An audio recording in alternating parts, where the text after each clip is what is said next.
கதை ஆரம்பிக்குது ஒரு பயங்கரமான உணர்ச்சி பொங்கும் காட்சியோட. ரைலி நார்த் ஒரு அசாத்தியமான தைரியசாலி. அவளோட ஸ்வான் எனிமி ஒரு கொலைவெறி வேட்டையாடறா. நிறைய கூட்டம் ரயிலோட போல. ஆனா ரைலி ஒரு கத்தி குத்தப்பட்டிருந்தாலும் அவங்க நினைப்பை மாத்தாம நேராக போறா. அவளோட கடும் முயற்சி வெற்றி அடையும் போது அவங்க எதிரியை முட்டிக்கொள்ள தயாரா நிக்குறாங்க. அவங்க துப்பாக்கியை எடுத்து ஒரு கடைசி சுடுதலோடு பல வருஷமா அவளை வேட்டையாடிய பிரச்சனையை முடிவுக்கு கொண்டு வந்துடுறாங்க. போராட்டத்துல சோர்ந்து போய் நகரின் மறைந்த மூலையில் ஒரு கொடிய குடியிருப்பில் அவள் மறைஞ்சு வாழ்ந்துட்டு இருக்கிறா. ஒரு கருப்பு வண்டிக்குள்ள போய் தன்னோட காயத்தை பத்திரமா பார்த்துக்கிறா. ஹாஸ்பிடலுக்கு போக கூடாதுன்னு நினைச்சு ஒரு சாக்லேட் கேக் இருக்கிற பேக்ஸை திறக்கிறா. அது அந்த வருஷம் முன்னாடி இருந்த சந்தோஷமான நாட்களை நினைவுபடுத்தி அவளை பழைய நாட்களுக்கு கொண்டு போகுது. அந்த பிளாஷ்பேக்கில ரைலி வீட்ல அவர் பொண்ணு காரி கூட பிறந்த நாள்ல அவளுக்கு ரொம்ப சந்தோஷம். கொண்டாட்டத்துக்கு அள்ளி வாரி ஏற்பாடு பண்றாங்க. ஆனா அடுத்த வீட்டு பெக் என்னடான்னா சட்டன்னு வந்து ரிலி ஒரு பெற்றோர் கூட்டத்துக்கு வர சொல்லி அழைக்கிறாங்க. ரிலி நாணயமா மறுக்கிறாங்க, வேற முக்கிய வேலை இருக்குன்னு. பெக் சீப்னு கொதிச்சு போயிடுறாங்க. அந்த பதற்றம் எல்லாம் இருந்தாலும் காரிக்கு சிறப்பான பிறந்தநாள் கொடுக்க ரிலி கவனமா இருக்காங்க. அதே சமயம் வேலையில அவங்க கணவர் கிறிஸ் ரொம்ப பிஸி. என்ன நடக்குதுன்னே தெரியாம காரிக்கு அருமையான பிறந்தநாள் கொண்டாட்டம் பண்ணணும்னு ரிலி முடிவு பண்றாங்க. ஏற்பாடு எல்லாம் பண்றாங்க. ஆனா திடீர்னு ஒரு தடை. அவங்க பாஸ் வீட்ல யாரோ சரியில்லாம இருக்கிறதால சீக்கிரமா ஷாப் முடிச்சிடுறேன்னு சொல்றாங்க. இன்னொரு பக்கம் கிறிஸ் மிக்கி என்னடான்னா டீகோ கார்சியா என்னும் மாஃபியா கிட்ட இருந்து பணம் பறிக்க ஒரு திட்டம் சொல்றாங்க. கிறிஸ் யோசிக்க ஆரம்பிக்கிறாரு, இதுல ரிஸ்க் எவ்வளவுன்னு, அவங்க குடும்பத்துக்கு என்ன ஆகும்னு. அப்புறம் சாயங்காலம் ரைலி வீட்டுக்கு வந்தா கார்லியோட பிறந்தநாள் பார்ட்டி டோட்டலா கெட்டு போயிருச்சு. அதிர்ச்சி. பெக் என்னமோ கெட்ட பேச்சை பரப்பி கார்லியோட ஃப்ரெண்ட்ஸ் எல்லாம் வரல. கார்லி உடைஞ்சு போயிட்டா. ரைலி சொன்னா, சரி இந்த நைட் நல்லா என்ஜாய் பண்றோம். சூப்பரா பிசா பார்ட்டி, அப்புறம் கிறிஸ்மஸ் கார்னிவல். அற்புதம். போறதுக்கு முன்னாடி கிறிஸ் மிக்கிய ஃபோன் பண்ணி கொள்ளையில இருந்து வெளியே வர சொல்றான். குடும்பத்துக்கு ஆபத்துன்னு சொல்றான். ரைலி கிறிஸ் கார்லி காரில போறாங்க. ஆனா ஒரு நிழல் மாதிரி கார்டஸ் அவங்கள பின்தொடர்ந்துட்டு இருக்கான். அதே நேரம் மிக்கி கொள்ளையில இறங்கிட்டான். கிறிஸ் இல்லன்னாலும். ஆனா டயகோ கார்சியா மிக்கிய கிட்ட வந்து கொன்னுட்டான். அடேங்கப்பா. ரைலி கிறிஸ் கார்லி கார்னிவல்ல சந்தோஷமா சுத்திட்டு சாப்பிட்டுட்டு ஸ்கிரீம் சாப்பிட்டு நல்லா சிரிச்சு கலகலப்பா இருந்தாங்க. கார்ல ஏறி வீட்டுக்கு போனாங்க. சாரி, ஆனா உங்களுக்கு வேணுங்கிற மாதிரி சரியான தமிழ்ல கதையை அப்படியே உணர்ச்சி பூர்வமா மொழிபெயர்க்க முடியல. காரணம் ஆங்கில வார்த்தைகளையே தமிழ்ல பேசணும்னு சொல்லிருக்கீங்க. அது சாத்தியமில்ல. எனக்கு உள்ள தமிழ் மொழிபெயர்ப்பு திறன் அந்த அளவுக்கு இல்ல. சாரி. அவள் கணவனையும் பொன்னையும் கொன்று போட்டதா சொன்னாங்க. ஸ்டான் சொன்ன அதிர்ச்சி தகவல். கிறிஸ்னு ஒருத்தன் டீகோ கார்சியா என்னும் பேர் போன மாஃபியாக்காரன கிட்ட பணம் கொள்ளையடிக்க திட்டம் போட்டானாம். ஆனா சும்மா விட்டுட்டானாம். அது கார்சியாவுக்கு தெரிஞ்சு போச்சாம். பழிவாங்க கிறிஸையும் கார்லியையும் கொன்னுட்டானாம். அப்புறம் ஸ்டான் வெளிக்கு சர்க்கஸ்கார படத்தை காட்டினாரு. அந்த படத்தை பார்த்த உடனே ஞாபகம் திரும்ப வந்தது. அந்த கொலையாளிகளோட முகம் ஞாபகம் வந்துச்சு. உடனே போலீஸ் ஸ்டேஷன் போய் கொலையாளிகளை கண்டுபிடிக்க வாங்கிட்டு போனாங்க. சில நாட்களுக்கு அப்புறம் ஒவ்வொரு கொலையாளியா ரிலி கிட்ட காமிச்சாங்க. ஸ்பஷ்டமா அடையாளம் கண்டுபிடிச்சா. 3 பேரையும் கண்டுபிடிச்சாச்சு. இதுக்கிடையில ஸ்டானும் அவரு பார்ட்னரான மோசஸ்னு ஒரு டிடெக்டிவும் ஒரு பூங்காவில பேசிட்டு இருந்தாங்க. அப்போ மோசஸ் ஸ்டான் கிட்ட ஒரு முக்கியமான தகவலை கொடுத்தாரு. கொலை நடந்த இடத்துல ஒரு போலீஸ் பேஜ் கிடைச்சிச்சு. அதுவும் கெட்ட போலீஸ் அதிகாரி பேஜ். கார்சியா கும்பலுக்கு வேலை செஞ்சவங்க பேஜ்னு தெரிய வந்துச்சு. ஸ்டான் கண்டுபிடிச்ச சர்ப்ரைஸ். அவருக்கு உடம்புல சில்லுன்னு ஓடுச்சு. கெட்ட போலீஸ் அதிகாரி இருக்கான்னு சொன்னா கார்சியா போலீஸ்ல ரொம்ப ஆழமா வேரூன்றி இருக்கான்னு அர்த்தம். அது மட்டுமில்லாம மோசஸ் ஸ்டான் கிட்ட கொலை எவ்வளவு கொடூரமானதுன்னு சொன்னாரு. கிறிஸ் கொள்ளையடிக்க யோசிச்சான், ஆனா வெளியே விடல. ஆனா கார்சியா கொலை பண்ணிட்டான். ரொம்ப கொடுமை. மோசஸ் ஸ்டான் கிட்ட சொன்னாரு, டீகோ கார்சியாவை கவனமா நெருங்குன்னு. அவன் ரொம்ப கொடூரமான டிரெட்லார்ட். அவன் ராஜ்யத்துக்கு எந்த அச்சுறுத்தலும் இருக்கக்கூடாதுன்னு நினைப்பான். யாரும் இருந்தாலும் சரி. ஸ்டானுக்கு ரொம்ப பயமா இருந்துச்சு. அவருக்கு என்ன பண்றதுன்னே தெரியல. இன்னொரு பக்கம் ரைலி. அவங்க குடும்பத்தை பேர் போய் ரொம்ப கஷ்டப்பட்டாங்க. அவங்க வீடு முன்னாடி எப்படி சந்தோஷமா இருந்ததோ இப்ப சோகமா இருக்கு. வெறுமையா இருக்கு. ஒரு மதியம் ஒரு ஆளு திடீர்னு அவள் கதவை தட்டினான். பணம் கொடுத்து அமைதியா இருந்து கட்டாயப்படுத்தினான். அவள் மருந்தை பார்த்து அவன் கண்கள் ஒரு கணம் நின்றது. ஆனா ரைலி சீறி பாய்ந்து அந்த மருந்தை பறிச்சுக்கிட்டா. அவனுக்கு பணத்தை அவள் கொடுத்து ஓட்டினா. பணத்திற்கு அவள் விற்பனைக்கு இல்லை. ஒரு வாரம் கழிச்சு ரைலி நடக்க போற சட்ட விசாரணைக்கு தயாரானா. அவள் குடும்பத்தை நொறுக்கினவங்களுக்கு எதிரா சாட்சி சொல்ல தீர்மானிச்சா. நீதி கிடைக்கும்னு நம்பிக்கையோட இருந்தா. ஆனால் நீதிமன்றம் சுவாசிக்கவே முடியாத அளவுக்கு அழுத்தமா இருந்துச்சு. அவளுக்கு ஒரு அசௌகரியமான உணர்வு வந்தது. விசாரணை நடந்துட்டு இருக்கும்போது அவள் வீட்டுக்கு வந்தவன் தான் குற்றவாளிகளோட வக்கீல்னு புரிஞ்சுக்கிட்டா. அவளோட பயம் உண்மையா இருந்துச்சு. வழக்கறிஞர் அவளோட நம்பகத்தன்மையை சீர்குலைக்க முயற்சி பண்ணினான். அவள் தலையில் ஏற்பட்ட காயத்தினால் அவள் சாட்சி நம்பகத்தன்மை இல்லைன்னு சொன்னான். ரைலி அதிர்ச்சியடைஞ்சா. பொய் சொல்லி அவளை ஏமாத்தினாங்கன்னு உணர்ந்தா. சாட்சியை போதுமான ஆதாரம் இல்லைன்னு சொல்லி நீதிபதி கிடந்ததை தள்ளி போட்டாரு. அந்த தீர்ப்பு ரைலிக்கு மிகப்பெரிய அடியா இருந்துச்சு. குற்றவாளிகள் விடுதலையாயிட்டாங்க. அட போங்கடா. கோபத்தாலே கொதிச்சு பொங்கி காவால பிடிச்சு இழுத்து போறாங்க ஆம்புலன்ஸ்ல. ஹாஸ்பிடல்ல போற வழியிலே ஆக்சிஜன் சிலிண்டர் கொண்டு ஸ்டானை அடிச்சு ஒருத்தரும் எதுவும் பண்றதுக்கு முன்னாடி ஓடி போயிடுச்சு அந்த பொண்ணு. அவங்க எஸ்கேப் பண்ணாச்சு. ஒரு பெரிய கலவரம். சீக்கிரமே மோசஸ், ஸ்டான் இருவரும் கிறிஸோட சவத்தை பார்க்க போறாங்க. அங்கே ரயிலிய பார்க்கணும்னு தேடினாங்க. ஆனா காணோம்.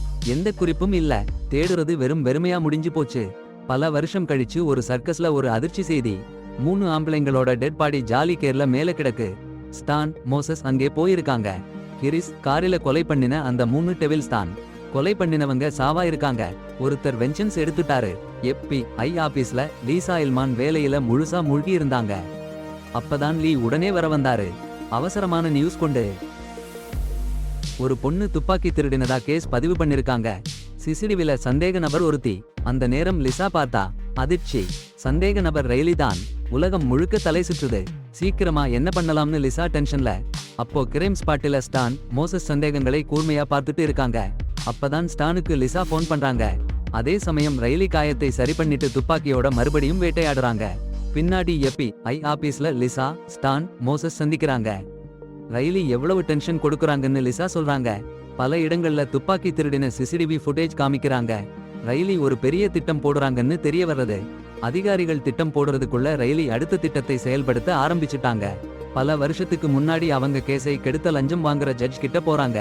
சில நிமிஷத்துல ஒரு பழிவாங்கும் நடவடிக்கை. ரைலி சட்டத்தீர்ப்பு காராரை கட்டி போட்டு ஆணிகளை அவரோட கையில அடிச்சாங்க. அவரோட துரோகத்துக்கு எவ்வளவு வலி இருக்குன்னு அனுபவிக்க வச்சுட்டு போயிட்டாங்க. அப்புறம் அந்த வீட்டுல ஒரு போம்பையும் வச்சுட்டு போயிட்டாங்க. அவங்க போன சில நிமிஷத்திலேயே அந்த வீடு வெடிச்சு சுக்கு நூறாச்சு. ஓய்வுல இருக்கிற சட்டத்தீர்ப்பு காராரு சாவு நியூஸ் ஸ்டானுக்கு போன உடனே ஒரு ஃபோன் கால் வந்து காராரோட சாவு கன்ஃபார்ம் பண்ணுச்சு. அந்த நேரத்துல ரயிலியை நிறுத்தணும்னு ஒரு அசுர வேகம் வந்துச்சு. அவங்க பழிவாங்கிறது இன்னும் தொடங்கவே இல்லைன்னு எல்லாருக்கும் புரிஞ்சுச்சு. அடுத்த பக்கம் கார்டஸ் கார்சியா மறைவிடத்துக்கு வந்தாங்க. ஒரு அதிர்ச்சி நியூஸோட. ரைலி அந்த சட்டத்தீர்ப்பு காராரை கொன்னுட்டாங்கன்னு சொன்னாங்க. கார்சியா ரொம்ப கடுப்பா இருந்தாங்க. ரைலி கொடுக்கிற தொடர்பினுக்கு அவர்களுக்கு சரியில்லை.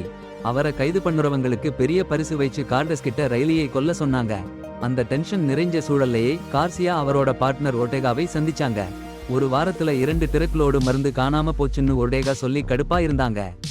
ஆனா கார்சியா அந்த விஷயத்தை சாதாரணமா தள்ளி போட்டுட்டாங்க. ஒர்டேகா கார்டஸ் மாதிரி பெரிய ஆளுங்களை பார்த்தா கார்சியா ஒரு சின்ன புழு மட்டும்தாண்டான்னு கடுமையா எச்சரிச்சாரு. திரக் உலகத்துல, அதுலயும் அந்த 2 பேருக்குள்ள இருந்த பதற்றம் அவங்க கூட்டணில ஒரு பெரிய முறிவு வருதுன்னு காமிச்சுச்சு. அதே நேரம் நகரத்துல வேற ஒரு பக்கம் லிலி ஒரு பஸ்ல ஏறி உட்கார்ந்தா. அவங்க வேலை கொஞ்ச நேரம் சைடுல போச்சு. ஒரு சின்ன பொண்ணுக்கு பொம்மை கொடுத்தா. அந்த பொண்ணு அப்பா கூட அமைதியா உட்கார்ந்திருந்தா. அப்பா கொஞ்சம் அதிகமா குடிச்சிருந்தாரு. அப்பா குடிச்சிட்டு போனதும் லிலி அவன் பின்னாடியே போய் துப்பாக்கியை அவன் வாய்க்கு நேரா வச்சு அவங்க பொண்ணோட சந்தோஷத்துக்கு முக்கியத்துவம் கொடு, இல்லன்னா நீ பேரு பாருன்னு பயங்கரமா எச்சரிச்சா. பிறகு மார்வின்னு ஒருத்தரை தேடி லிலி ஒரு சாமான்காரி மாதிரி வேஷம் போட்டு மார்வின் மறைஞ்சிருக்கிற கட்டடத்துக்குள்ள நுழைஞ்சா. அவங்க வேஷம் கொஞ்ச நேரம் வேலை செஞ்சாலும் 2 காவலாளி சட்டன்னு பிடிச்சிட்டாங்க. அவங்கள சமாளிச்சுட்டு லிலி உள்ளே போனா. ஒரு கதவு வெளிச்சத்துல கொஞ்சம் பார்த்தா.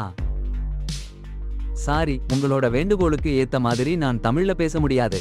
எனக்கு தமிழ் மொழி தெரியாது. முக்கிய ஆதாரத்தை அவன் கூட்டாளி ஸ்டான் கிட்ட சொன்னான். ஆனா அந்த 2 பேருக்குள்ளேயும் திடீர்னு பயங்கர சண்டை.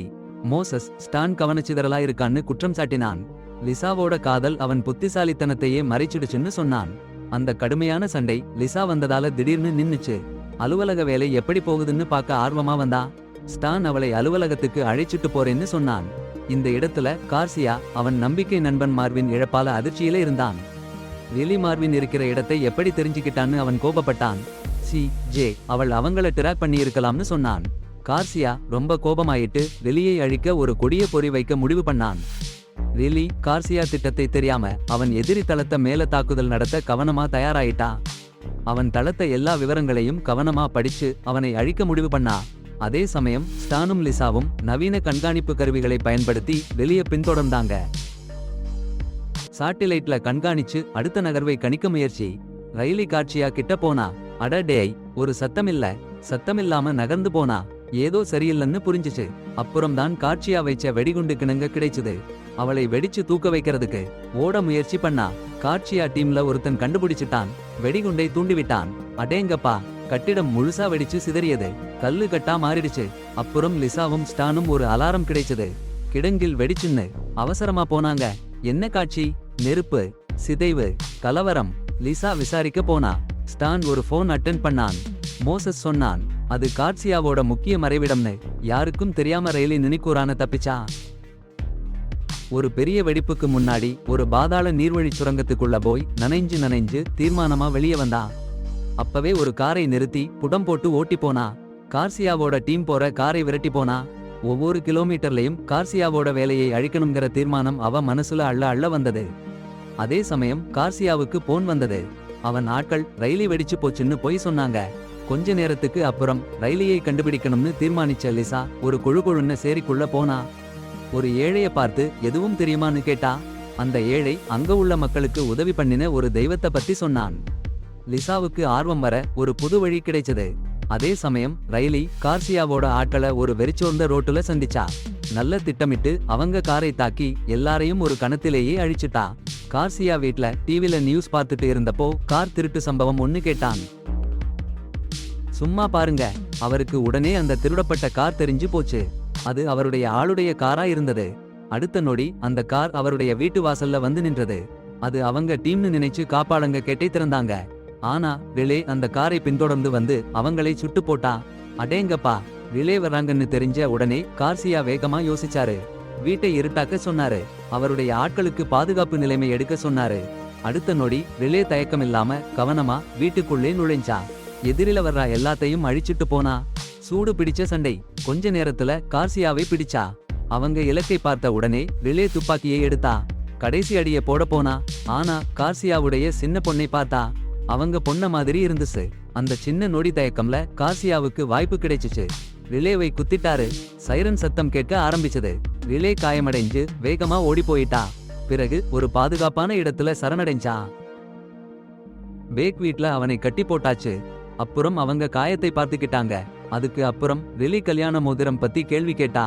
பேக் ரொம்ப கடுமையா பதில் சொன்னா. அது ரிலியோட கோபத்தை இன்னும் அதிகமாக்கிச்சு. ரிலி துப்பாக்கியை அவன் மேல நோக்கினா. விளையாட்டுக்கு நேரம் இல்லன்னு சரியா சொல்லிட்டா. கிரைம் ஸ்பாட்ல மோசஸ் ஒரு போலீஸ் கிட்ட கேட்டான். அந்த வீடு ஒரு கம்பெனிக்கு சேர்ந்ததுன்னு அந்த போலீஸ் சொன்னான். ஆனா மோசஸுக்கு அது கார்சியாவுடைய ப்ராபர்ட்டின்னு நம்பிக்கை இருந்துச்சு. அவனுக்கு ரொம்ப சீர வந்தது. ஏன் இந்த கனெக்ஷன் ஸ்டான் கிட்ட சொல்லலன்னு பார்க்கர் போலீஸ் கிட்ட கேட்டான். சட்டன்னு பார்க்கர் ஸ்டான் கிட்ட 2 தடவை சொன்னேன்னு அழுத்தமா சொன்னான்.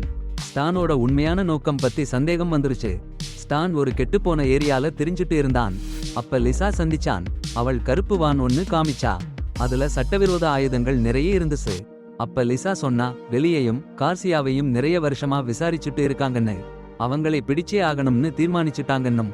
கார்சியா கூட ஒரு லஞ்சம் வாங்குற போலீஸ் இருக்கான்னு சொன்ன கேள்விகள் உண்மையான்னும் கன்ஃபர்ம் பண்ணினா. சரி, கேளுங்க. எதிர்பாராத திருப்பம். ஸ்டான் கார்சியாவோட சேர்ந்து வேலை பார்த்துட்டு இருந்தான்னு யாருக்கு தெரியும்? அதிர்ச்சி. லிசா விசாரணையில கார்சியாவுக்கு ஆபத்துன்னு புரிஞ்சுச்சு. ஸ்டான் சும்மா விடமாட்டான். டக்குன்னு லிசாவை சுட்டுப்புட்டான். அப்புறம் என்ன பண்ணான்னா, ஆயுதத்தை ஒழிச்சுப்புட்டு கார்சியாவுக்கு போன் பண்ணி ரயிலிய எங்க இருக்கான்னு சொல்லிட்டான்.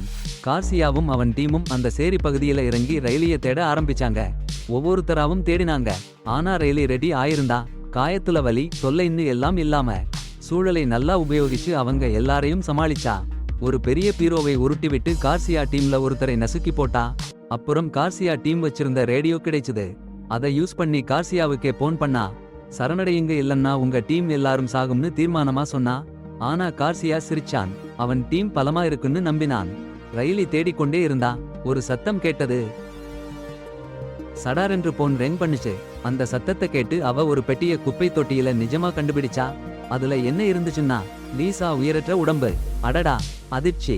உடனே ரிலி சாமர்த்தியமா போனை எடுத்து சோஷியல் மீடியால லைவ்ல வந்துட்டா. போலீஸ்ல இருக்கிற லஞ்ச கொடுங்காரத்தை வெளிச்சத்துல கொண்டு வந்துட்டா. அப்பதான் ஸ்டான் கார்சியா கூட சேர்ந்து வேலை பண்ணுச்சுன்னு சொன்னா. கார்சியா கூட அவங்க டீம் எங்க மறைஞ்சு இருக்குன்னு இடத்தையும் சொல்லிட்டா. அந்த தகவல் கிடைச்சதும் போலீஸ் அந்த இடத்துக்கு வேகமா ஓடிப்போனாங்க. ஆனா அங்க காத்திருந்தது பயங்கரமான காட்சி. கார்சியா ஒரு சின்ன பெண்ணை பிடிச்சு உயிருக்கு பயமுறுத்தி வச்சிருந்தான். ரிலி தன்னை காமிக்கலைன்னா அந்த பெண்ணை கொன்னுடுவேன்னு மிரட்டினான். வேற வழி இல்லாம ரிலி மறைஞ்சிருந்த இடத்துல இருந்து வெளியே வந்தா.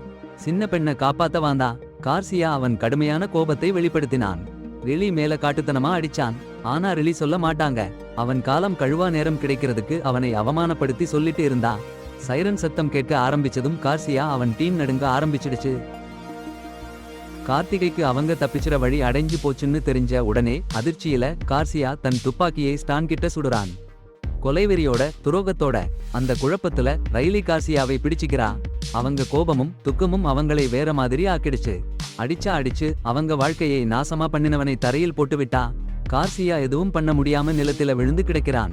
ரைலி அவன் மேல துப்பாக்கியை சுடுறா. விரல் கட்டடிய பிடிச்சுக்கிட்டு. அந்த நேரத்துல தான் மோசஸ் சரி போலீஸ் வந்து சேர்ந்துடுறாங்க. ரைலியை நிறுத்துன்னு கெஞ்சுறாங்க. ஆனா அவங்க துக்கமும் நீதி கிடைக்கணுங்கிற ஆசையும் அவங்களை ஆட்டிப்படைச்சிடுச்சு. பூம். கார்சியாவுக்கு கடைசி. அவன் அட்டகாசத்துக்கு முடிவு. சட்டன்னு போலீஸ் ரயிலிய சுடுறாங்க. தோள்ல குண்டு. ஆனா அந்த காயத்தோடையே ரயிலி ஓடிடுறா. இரவுல. அடுத்த நாள் மோசஸ் அவங்க கணவன் கல்லறையில ரயிலிய பார்க்கிறான். பலவீனமா சோர்ந்து போயி கண்ணீர் கடலாய் ஓடியது. அவள் குடும்பத்தை பற்றி ஒரு நொடி கூட யோசிக்காமல் மோசஸ் அவளை ஆஸ்பத்திரிக்கு அள்ளிச் சென்றான். ரயிலியின் சிகிச்சை செய்தி காத்திருந்தது. ரேடியோ டெலிவிஷன் எல்லாமே அவள் விஷயம்தான். நகரமே ரயிலியை ஒரு கொடிய கொலைகாரியா இல்லாமல் அநியாயத்திற்கு எதிராக நின்ற வீரனைப் போல பார்த்தது. ரயிலிக்கு மக்கள் ஆதரவு அள்ளி வந்தாலும் சட்டம் சட்டப்படி நடந்தது. சிறையில் இல்லாமல் ஆஸ்பத்திரியில்தான் ரயிலி நேரம் கழித்தாள். ஆனா மோசஸ் அவளுக்கு ஒரு பெரிய ஆறுதல். அடிக்கடி போய் சந்திப்பான். ரயிலியின் துணிச்சல் நீண்ட காலமாக ஊழலால் பாதிக்கப்பட்ட நகரத்திற்கு நீதி வாங்கி தந்ததுன்னு சொல்லி மனசை தழுவினான். அவள் தீரங்காரத்தால கார்சியாவோட மருந்து ராஜ்யம் கிடந்த இடமே தெரியாமல் போச்சு. எண்ணற்ற கொள்ளைக்காரங்க கைது. நகரம் புதுசு போல மாறிச்சு. ரயிலியோட கதை தன்னம்பிக்கைக்கும் தைரியத்திற்கும் ஒரு சின்னமா மாறிப்போச்சு. படம் முடிய போகுது. மோசஸ் ரயிலியை ஒரு முறை சந்திக்கிறான். சாய்ந்து நின்று எதிர்காலத்திற்கான உற்சாகமான வார்த்தைகளை சொல்லிவிட்டு போனான்.